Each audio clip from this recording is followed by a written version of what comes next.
best director I've ever had. All right, guys, this is the saw palmetto right here. We were just talking about the cabbage palm and how to tell the difference when you've got a young cabbage palm or a mature saw palmetto. And right here, as you guys can see, that's squared off. See how all of these, it looks more like a square? For that cabbage palm, I'll show you here in just 1 second, it'll have a big V going down there like a spike. So it's kind of a good way to tell. That way you're not eating on the wrong plant or using the wrong plant thinking it's something else.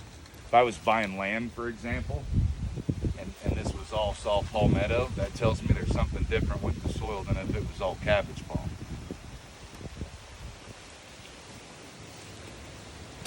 You see on these, that has that spike curve right there. See there on the plant? Where it's all, it goes into a spike like a sword instead of a flat break. So the spike is cabbage?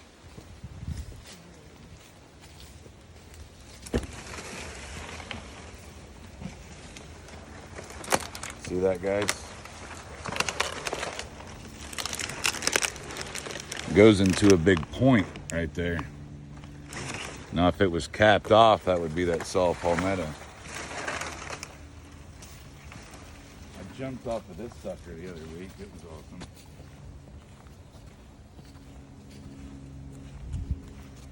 Anybody feel like swimming?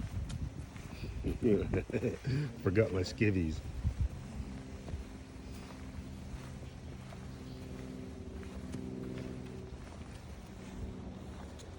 Pretty cool little rope swing.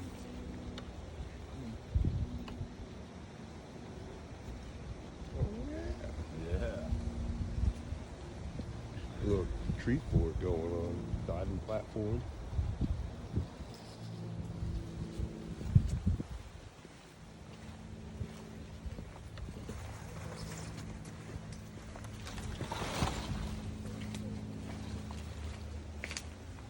We're still live. Oh, snap, Pete. Keep it professional.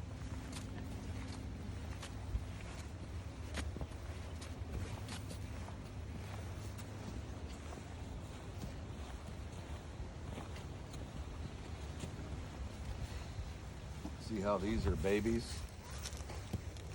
And they have those points.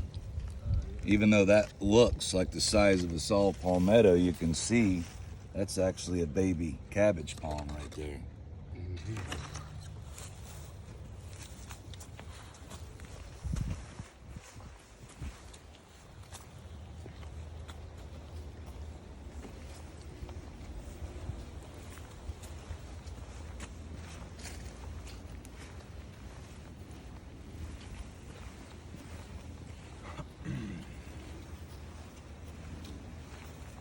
If anyone wants to do one for the gram, there's a great picture spot.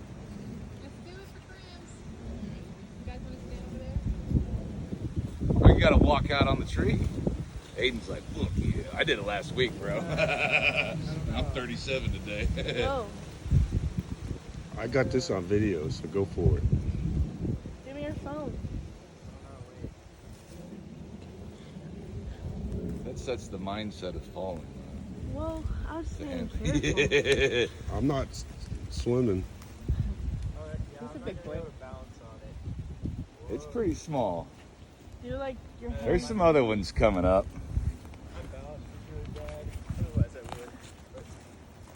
Brings a kid out of you, you know? You guys seen that movie Avatar? So in reality, what's going on is more like that movie Avatar. Like it's actual real science. So the mother tree in Avatar, that's really like the mycelium network, which is a mushroom. So when we see a mushroom, all we're seeing is the fruit, like the peach on a peach tree. But there's a whole lot more to that peach tree than just the peach, right? Well, the mycelium is this network that touches every plant together. And it's how plants communicate with each other. Not even just their own species, but each other. Like they can donate some phosphorus or nitrogen to another species, like a cabbage palm can sit there and give some phosphorus to a saw palmetto. I mean, how cool is that? So when I take a step down, there's over 300 miles of mycelium networks right here underneath my foot. When I pick my foot back up, all that 300 miles of networking is moving, interacting, grabbing new organic matter, talking. So, I mean, it's pretty wild. For a long time, we didn't know that plants were intelligent because they didn't have brains. They didn't have brains like we do. But, you know, like, think about it. They have a brain in each cell, you know? So it's pretty incredible. Like, they're reacting, you know, and with a conscious kind of presence there. You know, they are living creatures. So you see this plant right here. I'm not sure which plant this actually is, but I can tell by the leaves, and obviously that give away that it's a legume. These beans right here.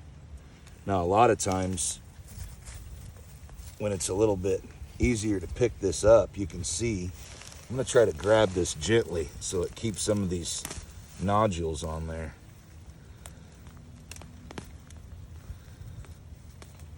And they might have all fallen off.